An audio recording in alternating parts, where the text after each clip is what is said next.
एक ब्राह्मण बालक था, बनारस से पढ़ करके गया। तो पिताजी ने उससे पूछा, पढ़ करके आए हो? बोले हाँ। गुरुजी ने सब पढ़ा दिया? बोले हाँ। बताओ पाप के बाप का नाम क्या है? तो ब्राह्मण बालक ढूंढने लगा सब जगह, पोथियां खोल खोल के। बोले गुरुजी ने ये तो नहीं पढ़ाया, पाप के बाप कौन है?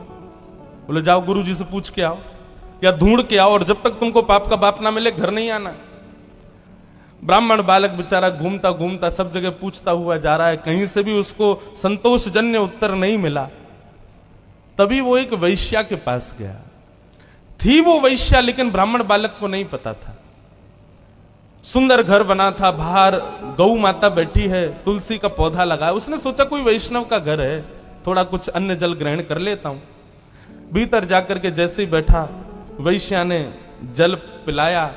जल पी करके ब्राह्मण बालक ने पूछा, देवी आप कोई वैष्णव भक्त हो? आपका नाम क्या है?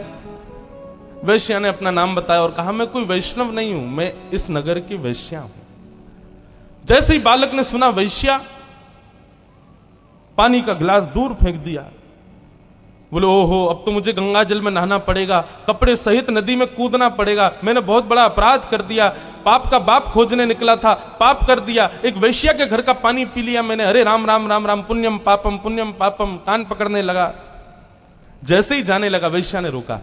मन में सोचा, पाप का बाप ढूंढने निकला है बालक, ज्यादा दूर नहीं जाने देते, हम ही मिलवा देते। पैर पकड़ लिए, बोले भगवान आप जैसे लोग भूले भटके मेरे घर आते हैं, ऐसे मत जाइए ना। 3 दिन से आप भूखे प्यासे घूम रहे हैं, पाप के बाप को खोज रहे हैं, क्या पता कितने दिन तक नहीं मिलेगा, 2-4 रोटी खा जाइए, कुछ प्रसाद पा लीजिए। ब्राह्मण बोला, तेरे घर का पानी पीने से मैं अपवित्र हो गया, और तू कह रही है मेरे घर पे भोजन पालो? महाराज आपको दक्षिणा में 5 सोने की मोहर दे दूंगी मैं, अगर आप मेरे यहां का प्रसाद पाओगे तो। बालक ने मन में विचार किया है तो वैश्या, पाप तो हो ही गया है, जनेऊ तो बदलना ही है, नदी में स्नान तो करना ही है, प्रायश्चित्त तो करना ही है, तो फिर एक संग ही कर लेंगे। अब 3-4 दिन तक बाहर घूमेंगे, कुछ तो चाहिए, दक्षिणा मिल ही जाएगी। अच्छा ठीक है, लेकिन हम अपने आप बना के पाएंगे भोजन, तुम्हारे हाथ का नहीं पाएंगे। वैश्या बोली, जो आज्ञा आप पाओ। रोटी बनाने के लिए बैठे तो वैश्या बोली, मेरे घर पर आप आए और आप अपने हाथ से रोटी बना रहे हो, मुझसे देखा नहीं जा रहा है,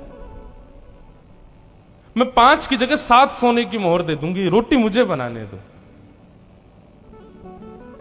हाथ धो करके बालक उठ गया, बोले लो बनाओ। वैश्या ने रोटी आदि बना करके थाली में रख करके सन्मुख पधरा दिया। बालक जैसे ही पाने के लिए बैठा, वैश्या ने हाथ पकड़ लिया, बोले मेरा मन होता है मैं अपने हाथ से आपको खिला दूं।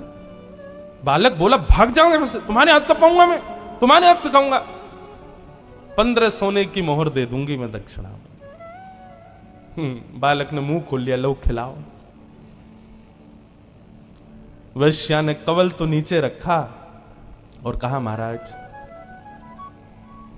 अपने पिताजी को जाकर के कह दीजिएगा, पाप के बाप का नाम है लोभ।